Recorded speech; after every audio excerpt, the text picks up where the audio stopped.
फिर भी वो काम मोदी जी को पचा नहीं। उन्होंने दिल्ली के चुनाव में अपने कम से कम 80 मंत्रियों की टोली लगा दी, हर सीट पर एक एक केंद्रीय मंत्री लगा दी। फिर भी हमने 80 में 70 में से 63 सीटें जीतकर उनको सारी चीजें दिखा दिया कि आम आदमी पार्टी कर क्या सकती है। हमारे नेताओं को फर्जी केस लगाकर उन्होंने जेल में डालने का प्रयास किया। फिर भी मैं धन्यवाद देता हूं माननीय सुप्रीम कोर्ट का कि उन्होंने उस बात का संज्ञान लिया और 1954 के बाद में किसी नेता को सिर्फ और सिर्फ चुनाव में पार्टिसिपेट करने के लिए बाहर किया गया, और यह बहुत बड़ी बात होती है।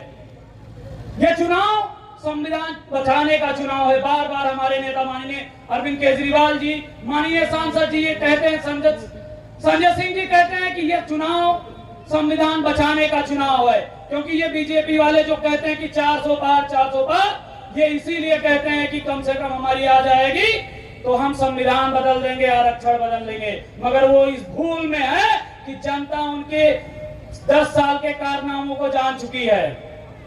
ये वही पीएम मोदी है जो कहते हैं 75 साल के अगर हो गए आप तो आउट हो जाइए, जाइए बाहर, राजनीति नहीं करना।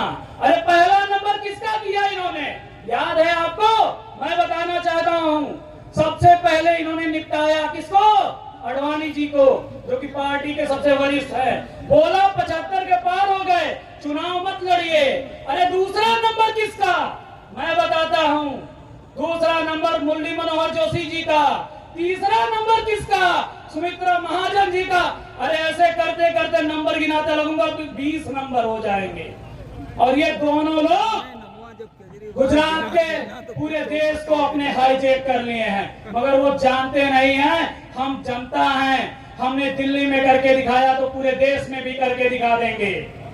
अरविंद केजरीवाल जी ने मात्र एक चीज पूछा कि आप भी तो 75 के प्लस हो रहे हो, होने वाले हो, अगला नंबर किसका आएगा मुख्यमंत्री प्रधानमंत्री में? तो पूरी भाजपा ही बौखला गई।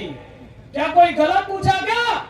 मैं आप लोगों से पूछना चाहता हूं, कुछ गलत पूछा क्या हमने कि आपको 75 के पार हुई तो कौन आएगा अगला प्रधानमंत्री? मगर ये कुर्सी के भूखे हैं, ये सत्ता के भूखे हैं, ये सिर्फ गिद्ध की तरह आपकी वोटों पर नजर रखते हैं और हिंदू मुस्लिम करके चुनाव जीतते हैं। इनको जब पहला चरण खत्म हुआ तब उनको जमीन ही हकीकत पता चला, तब इनको लगा कि हम चुनाव हार जाएंगे। उसके बाद में इन्होंने हिंदू मुस्लिम करना शुरू कर दिया। इसी वजह से आप देखते होंगे, मैं तो आया हूं वैसे में, मैंने कई प्रचार किए हैं, कई क्षेत्र में गया हूं, यहाँ पे लोग डरते हैं, बोलने से डरते हैं। अरे क्यों डरते हैं? निकलिए, इन सत्ता के खिलाफ डरिए मत। ये सिर्फ बोलते हैं, इनको करना कुछ नहीं आता। अगर इनको करना होता 10 साल दिया हम लोगों ने, ये करके दिखाते।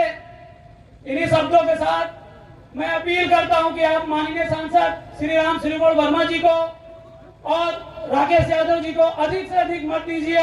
और आम आदमी पार्टी का मैं पूरी तरीके से आश्वस्त करना चाहता हूं कि हम लोग हर जगह हर समय खड़े रहेंगे, वो चाहे दिन हो चाहे रात हो। इन्हों के शब्दों के साथ बहुत बहुत धन्यवाद आप सभी का। आम आदमी पार्टी